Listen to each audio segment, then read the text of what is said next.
A plane that has graced the skies of the globe, from service in Britain to being a racer to a display monument. It sure is a plane that is the definition of iconic. As yet, time in the air is complete, however, we live in hope that we will once again see it back in the sky where she belongs. A plane that holds a very special place in my heart. Hawker Sea Fury VX281, the Royal Navy's greatest showman.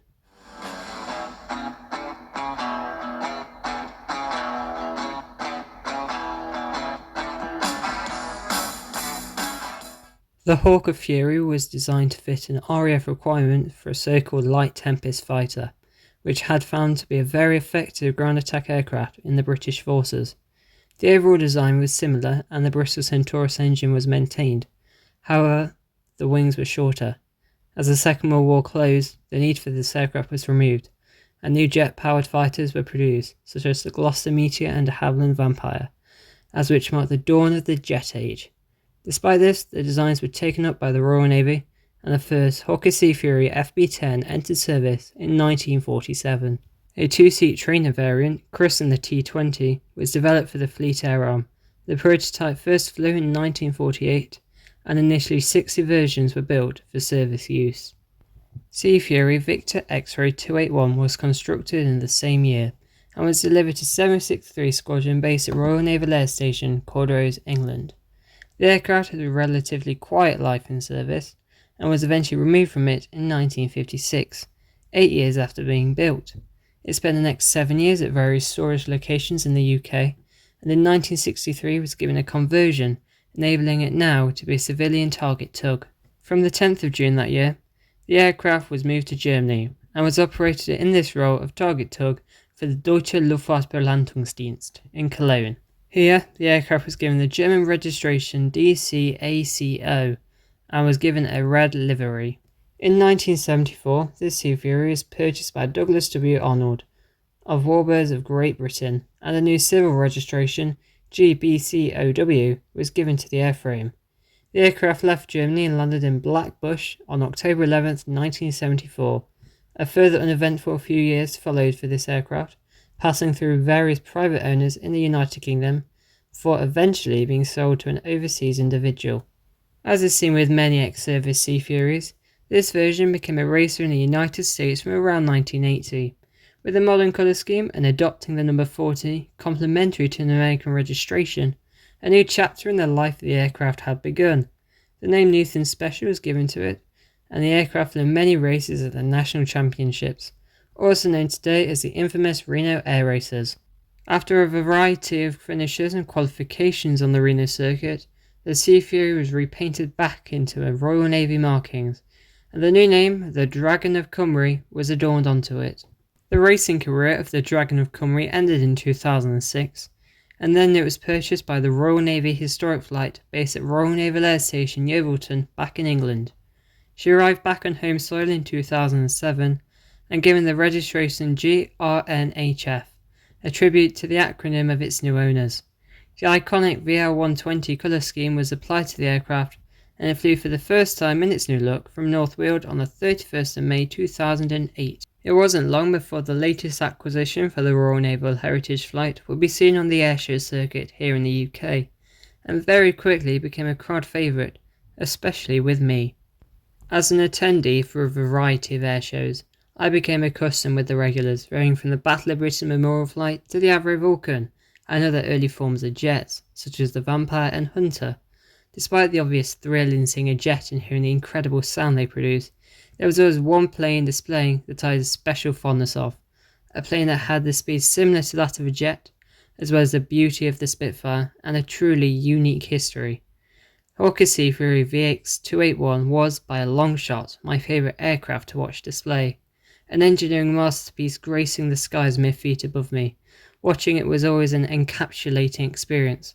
She really was the greatest showman of the skies, and rightly was the treasure of the Royal Naval Historic Flight. However, on the 31st of July 2014, the majestic sight of VX281 was to be sadly cut short. This day marked Royal Naval Air Station Cordrose's airshow, which by coincidence is the same station where VX281 was first delivered to. An aircraft in the statics and later due to fly to closer displays on a high was the Royal Naval Historic Flight Sea Fury. Another key individual among the 20,000 others present at the air show was no other than me. After seeing the Vulcan, Canberra, Meteor, Nats and Hunter, as well as other perfect displays, the end of the show was fast approaching, and my favourite aircraft was nearly ready to take to the skies. The pilot was Lieutenant Commander Chris Gotka, a heavily experienced Navy pilot who flew the Sea Fury for most key events. The aircraft gave a perfect display, as always, and thrilled many people on the ground. However, as the end of the display loomed, smoke could be seen coming out of the engine. This is the conclusion of the flight in the words of the man at the helm of it, Lieutenant Chris Gotka. Culdrose, 31st of July 2014. That was the day, unfortunately, which I had an engine failure in the Sea Fury.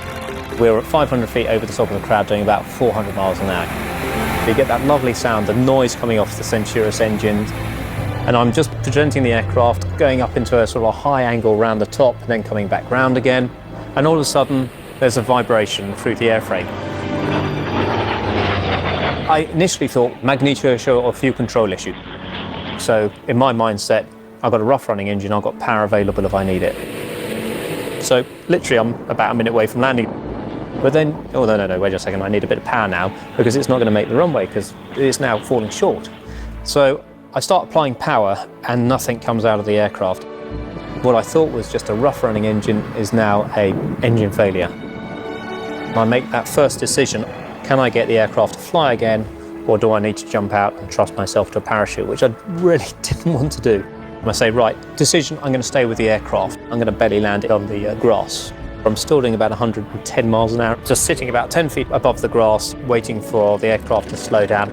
I think I've just got enough energy to make that half mile to the runway. Oh, wouldn't it be nice to put it on its wheels? Okay, I think it's worth the effort. What I didn't know was the wheels, neither of them actually fully locked in. And then I bounced across the ground a little bit and then came to a stop. I loved that aircraft. How she kept on going with that lump of metal inside her rattling around, I do not know. Yes, it went wrong, but boy, did it keep going when it was going wrong. That's just amazing. She definitely looked after me that day. A wonderful aircraft being badly damaged. However, due to the skill set of the pilot, had an opportunity to fly again. Lieutenant Commander Chris Gotka was deservingly awarded the Air Force Cross for his actions. He had given the plane the chance of flying again, and that chance was to be acted upon in the highest potential. After years of painstaking sourcing of materials and reconstruction, which included having to restore a new Bristol Centaurus engine, VX281 flew once again on the 1st of September 2017.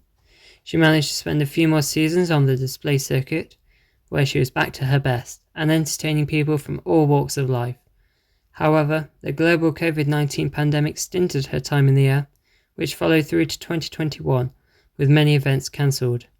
VX281 continued to make flights around Yeovilton, where it is based, and Somerset, and made several appearances to mark the Royal Navy history. On August 28, 2021, when the world was beginning to get back to normality, Sea Fury VX281 took off for the final time. After a routine passenger flight from Yeovilton, the pilot was forced to make an early return to the base after having low oil pressure. Whilst turning to make an approach for the runway, the engine suddenly seized up and made a, and I quote, forced landing in a field 2 miles away from the runway. Both occupants escaped serious injury, however the aircraft was not as lucky. The wings had been torn away from the fuselage, with that left lying upside down in the field. The aircraft was a write-off, and beyond the capabilities of the renamed Navy Wings capability of restoration. The aircraft was purchased by the Fighter Collection based at Imperial War Museum, Duxford, and given its former registration BCOW, although here is where the trail of VX281 runs cold. At present, I believe it to be somewhere in the USA, however I do not know where, and I do not know the intentions of the current owners regarding the aircraft. VX281 will always hold a special place within me, and I will endeavour to continue to try to find it, and hopefully see it one day. And maybe, someday in the future, we may see Sea Fury VX281 back in the skies and return to be the Royal Navy's greatest showman.